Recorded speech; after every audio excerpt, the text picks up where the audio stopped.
Speaking of Senator Antonio Trillanes, mga kababayan. May napanood ho akong pangatlong topic natin. May napanood ho ako at narinig ako na si Bato de la Rosa ay Gina G. Ano? Dito ho kay dating Senator Trillanes, sabi ni de la Rosa. Alam nyo ba, nahihiya lang silang sabihin sa inyo na si Trillanes ay attack dog ni Marcos Jr., no? At ni Romualdez, mga kababayan.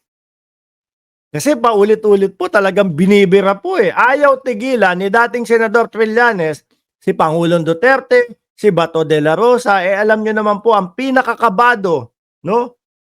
Sa lahat ng tatamaan ng ICC at talagang kumakabog ang dibdib sa tatamaan ng ICC, mga kababayan, walang iba ho kundi si Bato de la Rosa, kaya ang ingay. Ano? Paulit-ulit po. Hindi mo mawari kung umiiyak na. Araw-araw ka bang umiiyak, Senator? Pag nakikita ka naman namin doon sa iyong mga tawag dito, press conference, talaga ang tapang mo. Sige, Trillanes, ikaw na mag-poses sa akin. Ikaw ang mag-serve ng warrant para sa akin. Paano mo masasabi na attack dog, no? Ng ating Pangulo, si Senator Trillanes. Kung dati pa lang, eleksyon pa lang, lumalaban pa lang sa pagka-presidente, si dating Pangulong Duterte, nandiyan na si Trillanes. Sinasabi na itong mga issue sa inyo. Di ba? Sabi ni Romy Lagrana, Gina G, kasi totoo lahat ang sinasabi ni Trillanes. Tingin ko ho, mga kababayan, apektado at talagang stress na stress ho, no? Si Bato de la Rosa dito sa usapang International Criminal Court, mga kababayan.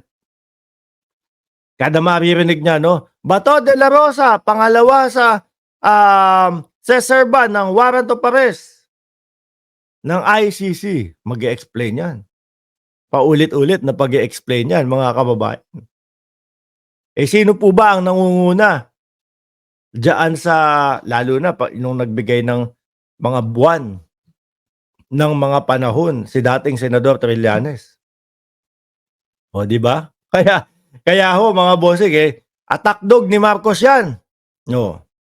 Attack dog ni Marcos, si dating Senador Trillanes. Pero dati pa ho, hindi pa ho presidente ang ating Pangulo, hindi pa ho presidente si PBBM, talagang isinisiwalat na ho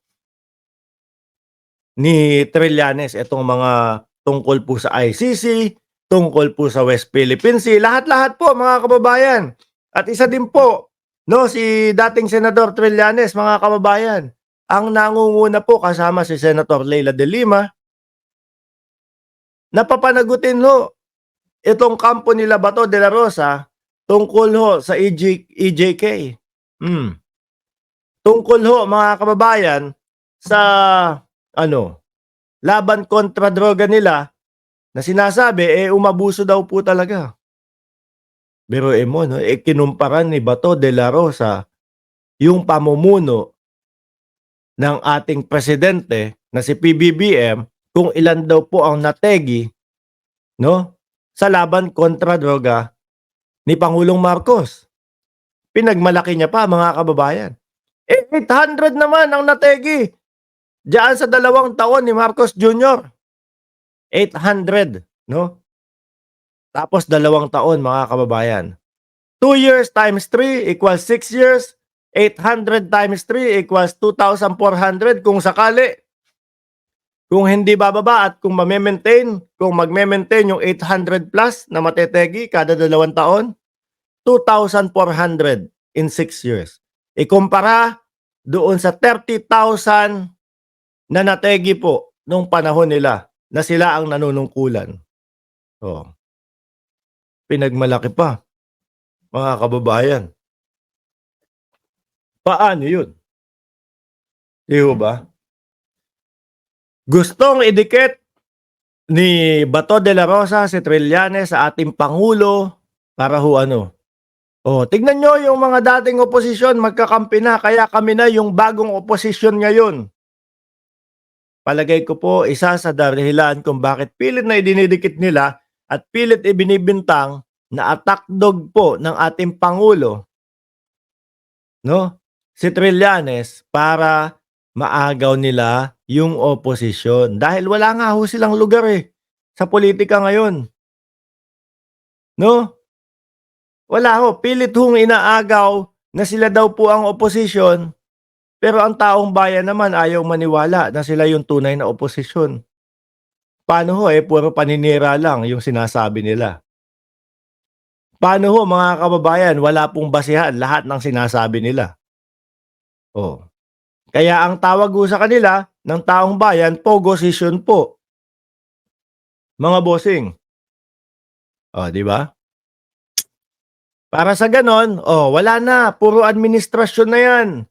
Sila Trillanes, sila Ontiveros, sila De Lima. Tingnan mo nga, pinalaya ni Marcos Jr. Ganyan yan. Pinalaya ni Marcos Jr. si dating Senador Leila De Lima. Hindi ba pwedeng ang korte ang nagdesisyon?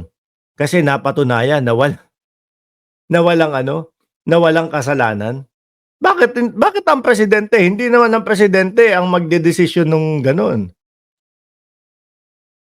Di po ba? Paano yan? Mga mga DDS. Walang lugar.